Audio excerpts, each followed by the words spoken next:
ಇಲ್ಲಿ ಅವ್ರೇನೋ ಏನೋ ಆಗ್ಬಿಡುತ್ತೆ, ನಮಗೆ ನಮ್ಮ ರಾಜ್ಯಗಳಲ್ಲಿ ಅನ್ಯಾಯ ಆಗ್ಬಿಡ್ತದೆ. ಆಮೇಲೆ ಡಿಲಿಮಿಟೇಷನ್ ಯಾವ ರೀತಿ ಬೇಕು ಆ ತರ ಅವ್ರು ಇಷ್ಟ ಬಂದ ಮಾಡ್ಕೊಂಡ್ ಬರ್ತಾರೆ.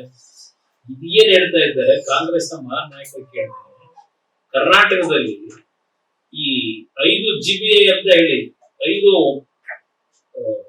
ಭಾಗದಲ್ಲಿ ಇವತ್ತು ಕಾರ್ಪೊರೇಷನ್ ಏನ್ ಸೃಷ್ಟಿ ಮಾಡೋದು, ಗ್ರೇಟರ್ ಬೆಂಗಳೂರು ಅಥಾರಿಟಿ ಯಾವ ಆಧಾರದ ಮೇಲೆ?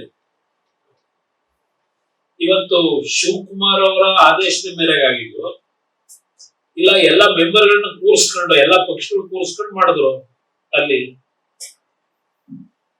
ಇವ್ರಿಗೆ ಯಾವ ನೈತಿಕತೆ ಇದೆ ಕಾಂಗ್ರೆಸ್ ಪಕ್ಷ ಇದ್ರ ಬಗ್ಗೆ ಚರ್ಚೆ ಮಾಡ್ಲಿಕ್ಕೆ? ಇವತ್ತು ಇವರು ಮಹಿಳೆಯರಿಗೆ ನಾವು ಯಾವುದೇ ಕಾರಣಕ್ಕೂ ಗೌರವ ತರೋದಿಲ್ಲ ಅಂತಕ್ಕಂಥದ್ದನ್ನ ಮತ್ ಸಾಬೀತು ಮಾಡ್ಕೊಂಡ್ರು ಮೊನ್ನೆ.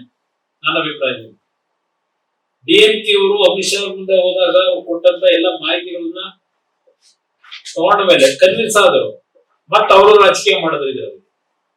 ಇದು ನಡೆದಿರ್ತಕ್ಕಂಥದ್ದು.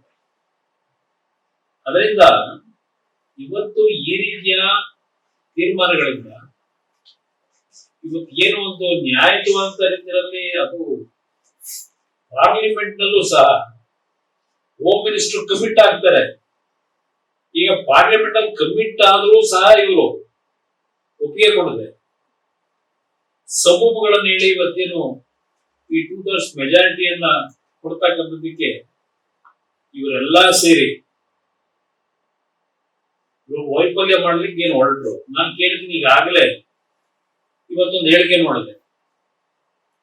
ವೆಸ್ಟ್ ಬೆಂಗಾಲ್ನ ಅಧ್ಯಕ್ಷ, ಕಾಂಗ್ರೆಸ್ ಅಧ್ಯಕ್ಷ, ಅವ್ರು ಹೇಳ್ತಾರೆ, ನಾವು ಪೋಸ್ಟ್ ಅಲೈನ್ಸ್ ಯಾವುದು ಇಲ್ಲ, ನಾವೇ ಮೆಜಾರಿಟಿ ಬರಬೇಕು ಅಂತ ಇದ್ದೇವೆ, ನಾವು ಬಿಜೆಪಿಗೆ TMCಗೆ ಸರಿಸಮನಾಗಿ ನಾವು ಹೋರಾಟ ಮಾಡಿದ್ದೇವೆ, ಎರಡರೂ ವಿರುದ್ಧ ಹೋರಾಟ ಮಾಡ್ತಾ ಇದ್ದೇವೆ ಅಂತ ಹೇಳಿ TMCಯನ್ನ ಈಗ ಅಲ್ಲಿ ಅಟ್ಯಾಕ್ ಮಾಡ್ತಾವ್ರೆ. ಇನ್ನ ಇಲ್ಲಿ ತಮಿಳುನಾಡಿನಲ್ಲಿ ಸ್ಟಾಲಿನ್ ಬ್ರದರ್ ಅಂತ ಹೇಳಿ ನಿನ್ನೆ ನಾನೇನ್ ಹೇಳಿದ್ದೆ ಮೊನ್ನೆ ಪಾರ್ಲಿಮೆಂಟ್ ನಲ್ಲಿ, ಹೆಂಗರ್ ಬ್ರದರ್ ಹೆಟರ್ ಬ್ರದರ್ ಬಗ್ಗೆ. ಇವತ್ತು ನಮ್ಮ ರಾಹುಲ್ ಗಾಂಧಿ ಅವರು ಹೇಳಿದ್ದಾರೆ, ನನಗೆ ಈಗಲೂ ಅವರು ಬ್ರದರ್ ಇದ್ದಾಗೆ ಅಂತ ಹೇಳಿ. ನಾನು ಸುಮ್ಮನೆ ಹೇಳಿಲ್ಲ ಮೊನ್ನೆ. ಈಗ ಹೆಂಗರ್ ಬ್ರದರು ಎಲ್ಡರ್ ಬ್ರದರ್ ಅವ್ರು ಹೇಳ್ತಾರೆ, ಎಲ್ಡರ್ ಬ್ರದರ್, ನಾನು ಯಾವುದೇ ಕಾರಣಕ್ಕೂ ತಮಿಳುನಾಡಿನಲ್ಲಿ ಯಂಗರ್ ಬ್ರದರ್ ಜೊತೆನಲ್ಲಿ ಪ್ಲಾಟ್ಫಾರ್ಮ್ ನ ಶೇರ್ ಮಾಡಲ್ಲ ಅಂತ ಎಲೆಕ್ಷನ್ ಕ್ಯಾಂಪೇನ್. ಇದು ಯಂಗರ್ ಬ್ರದರು ಎಲ್ಡರ್ ಬ್ರದರ್ ಇರ್ತಕ್ಕಂಥ ವಿಶ್ವಾಸ. ಇವರು ಈ ದೇಶದಲ್ಲಿ ಏನು ಮಹಿಳಾ ಮೀಸಲಾತಿಯನ್ನ ಕಳೆದ 40 ವರ್ಷಗಳಿಂದ ನಿರಂತರವಾಗಿ ತರ್ತಕ್ಕಂಥದ್ದಕ್ಕೆ ಚರ್ಚೆಗಳಾದವು. ಇವರಿಗೆ ಮಹಿಳೆಯರಿಗೆ ರಿಸರ್ವೇಶನ್ ಕೊಡ್ತಕ್ಕಂಥದ್ದು ಹೃದಯದಲ್ಲಿ ಇಲ್ಲ. ಇವ್ರಿಗೆ ಅದು ಬೇಕಿಲ್ಲ. ನಾನಾ ರೀತಿಯ ಸಬೂಬುಗಳನ್ನು ಹೇಳಿ ಇವತ್ತು ಈ ಒಂದು ವಾತಾವರಣ ನಿರ್ಮಾಣ ಮಾಡಿದ್ದಾರೆ. ಇದಕ್ಕೆ ದೇಶದ ಜನತೆನೆ ಸಂಪೂರ್ಣವಾಗಿ ಅವ್ರನ್ನ ತಿರಸ್ಕಾರ ಮಾಡ್ತಕ್ಕಂಥದ್ದು ದೂರ ಇಲ್ಲ ಅಂತ ನನ್ನ ಅಭಿಪ್ರಾಯ. ನ್ಯೂಸ್ ಫಸ್ಟ್, ನಿರ್ಭೀತಿಯಿಂದ ನಿಮ್ಮ ಪರವಾಗಿ.